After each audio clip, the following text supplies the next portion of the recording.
to discuss retirement age for academic staff that he convened at the Kenya School of Government took off. Who was in attendance? Where are the minutes?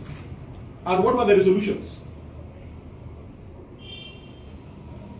Last night, I'm told you said that there was another meeting that took place at Machakos. Who was the convener of the Machakos meeting? Who was in attendance? Who was taking minutes? And what were the resolutions? Today, I will be reading their submission where Public Service Commission is purporting that stakeholders met, including council chairs, vice chancellors of universities, principals, and UASU. And they are saying that we met on 3rd July 2025. I'm still posing the same question. Who convened the meeting of 3rd July 2025 at Machakos? Who were in attendance? What was the agenda of that meeting? And who was taking the minutes? And what were the resolutions? We don't want people who joke with the lives of others. And they are saying that we agree to vary the retirement ages. When I heard through my sources that there was supposed to be a meeting at Machakos, I wrote on 2nd December 2025 to the CEO, Public Service Commission. And this is what I told him. He has never responded to date. Reference is made to the above subject matter. We know that the generic human resource instruments have been forwarded to yourselves by IPCCF. We wish to register our disappointment with the said action. Can you note that in the last meeting with Interpublic Universities Council Consultative Forum, where IPC invited us to attend at Confucius Institute, it was agreed that the committees comprising IPCCF and the unions to meet and harmonize the areas parties are not agreed upon before the larger team meets to adopt the document for onward transmission to Public Service Commission. The meeting has not taken place to date. And he's saying that there was a meeting. It has come to our attention that IPCCF has chosen to ignore, to renege on items that have been agreed upon between itself and the UASU. IPCCF has instead replaced the same with its own position, which was never shared with the UASU when the unions met with IPCCF. It is important that these teams meet to come up with a harmonized document that addresses the concerns of the union before the meeting scheduled at Machakos University on Tuesday, 9 December 2025 at 8:30 a.m. So which meeting is he talking about? The union is telling him to postpone the meeting. So if they met there themselves and agreed to vary the retirement ages, let them not cheat the country that UASU was involved.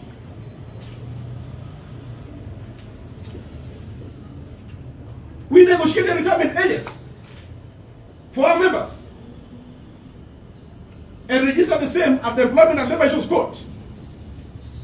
I want to give you an example so that you see that they are jokers in this country.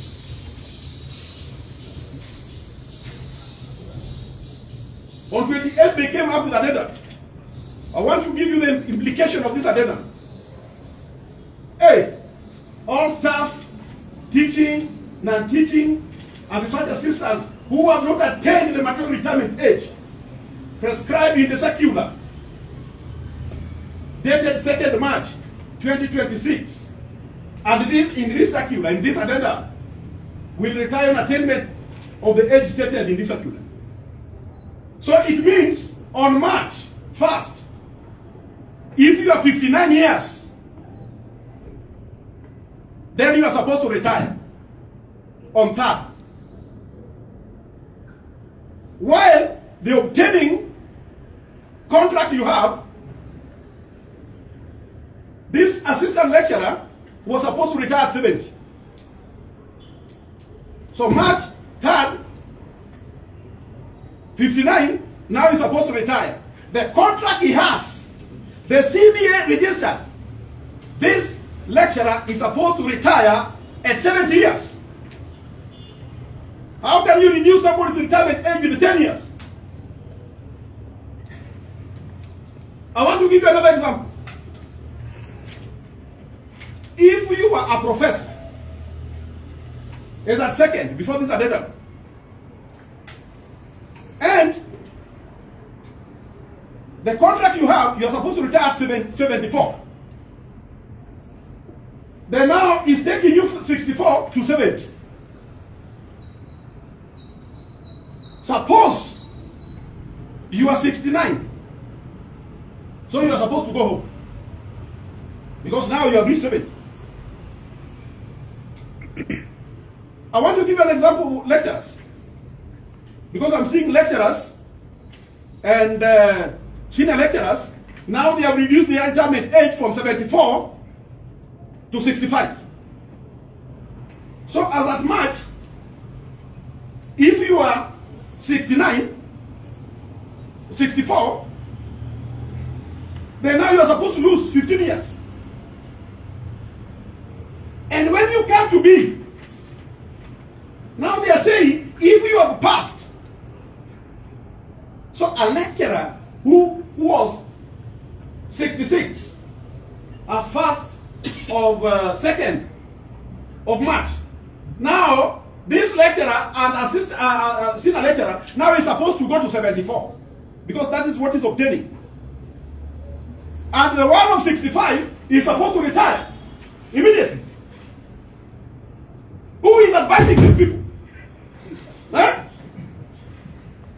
So your colleague who is 65 is supposed to retire. You, that you have just passed the mark with some months, you are going to 74.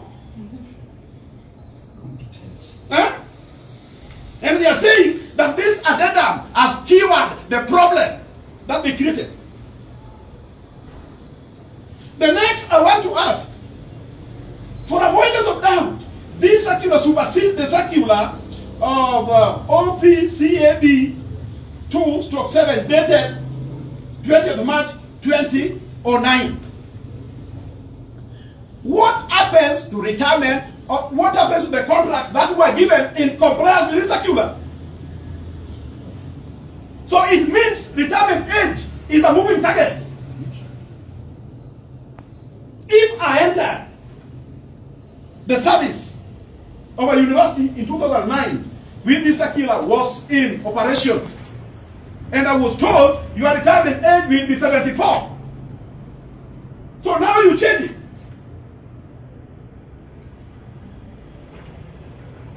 You change it now. Is retirement age a moving target? It moves. With who is a CEO at the Public Service Commission. And to make it worse, they are saying that they involve us. And we agreed consensually. Where did I agree that we move the retirement age of professors from 74 to 70? Lecturers from 74 to 65? I want to see those minutes. I want to see those minutes. When I realized that the Vice Chancellor was speaking retirement age in the generic resource manual, this is what I wrote to them, and I attached. Because we never discussed with them. Pigeni picha hapa muone. You see, they are sneaking it. And they are saying mandatory retirement age. For the teaching and teaching staff, the retirement age will be as guided by government, relevant government agencies. Where have we categorized retirement age in the generic resource manual the way they have distributed? I'm seeing 70, 65. I'm seeing 60, 65, 65. Can you see it here? This is my response to them. And this is what I told them. The registered CDA for 2021-2025 between IPCCF of FKE and UASU as mandatory retirement age for teaching staff as follows. Graduate assistant, assistant lecturers to true fellow 70 years. Lecturers, senior lecturers, associate professors, and professors 74 years. And this is what I wrote to him. Capture the exact ages as above in the manual. Take a picture for him. One. Where did we agree that now we valid that? He has not responded to this protest letter. If they went ahead and held their meeting at Matagos, UASU was not there.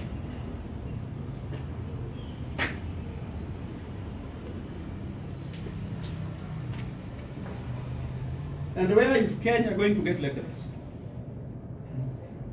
Because now virtually, all lecturers have been declared redundant. They are going home. Who is going to teach in September?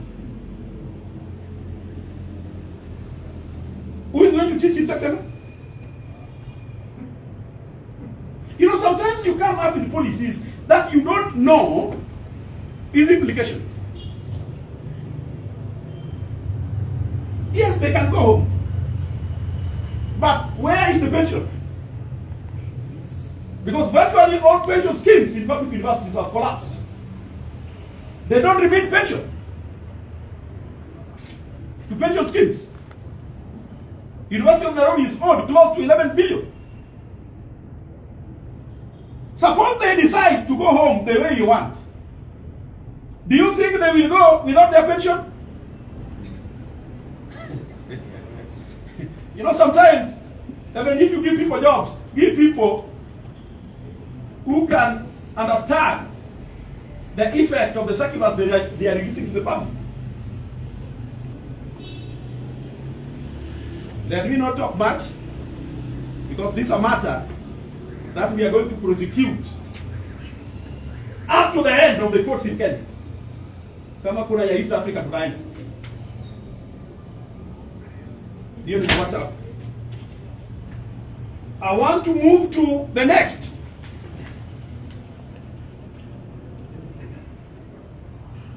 Recruitment of lecturers in public universities. First of all, I want to send a warning to our members. Get it from me.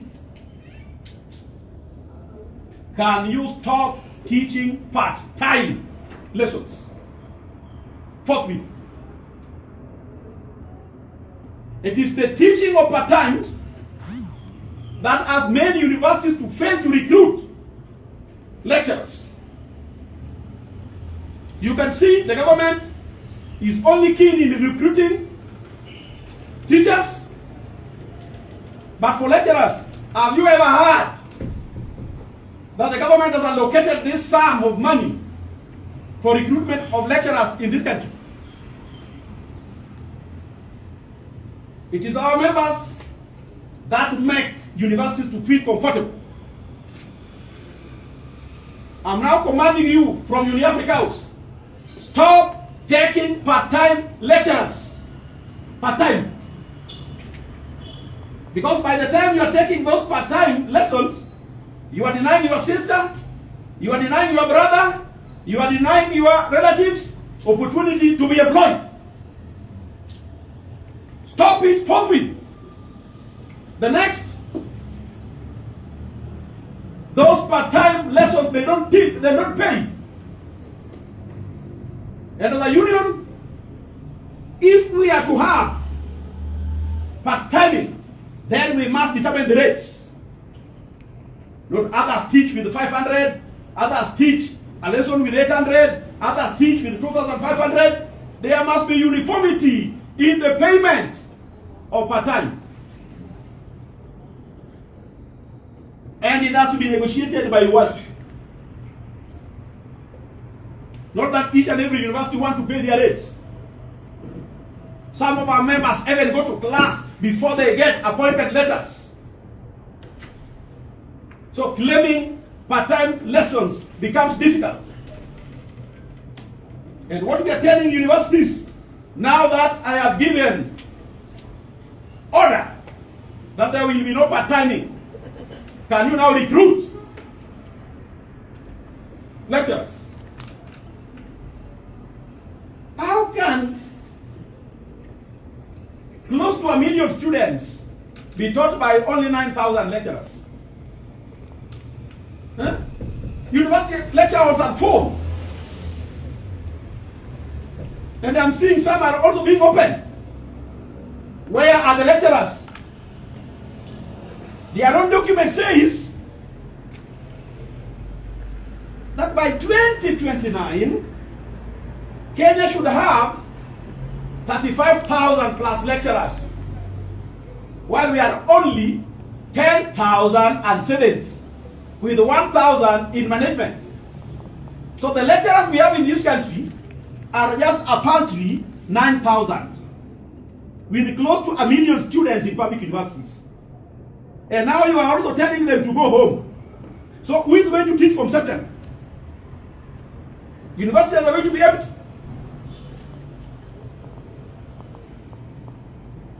The next, I want to say, I promised the country last year, November, that if the ministry behave, we shall not have a strike. But I'm seeing we are being forced to having one in September. You know, I commented before you were there, that we should have peace in our education sector. I was before you. But I'm seeing us being forced. I want to give you the reasons why I'm seeing us being forced. The last press conference addressed at the Ministry of Education, we agreed that we were supposed to conclude the 2025-2029 CBA in 30 days. November last year. Now we are in July, and we are not moving. And they didn't know why I was low. I was waiting for the right time. September, imebaki to how many days? I don't see you having those university lessons. Now that lecturers have gone, they are no lecturers. At the same time, the ones who are remaining have not negotiated for their 2025-2029 CBA. I'm told some students are going to report on 24th of August. I'm not seeing them reporting because we must conclude 2025-2029 CBA before universities open in September. Key among issues that we must negotiate is harmonization of allowances. If you don't harmonize allowances across all public universities, there will be no CBA. And there will be no learning. If lecturers cannot get car loan and mortgage, a scheme which SRC approved in 2014, and to date, it has not been implemented in public universities, while other public sector employees are enjoying car loan and mortgage scheme. This September kuna shida. The next, we want salary commensurate to lecturers. I'm seeing some things. What you are proposing, the things you are proposing as best excellent. I know them, I have them. Table them, then you'll see how we will react. Table what you have. You think I don't know what you have approved for us. Just table them.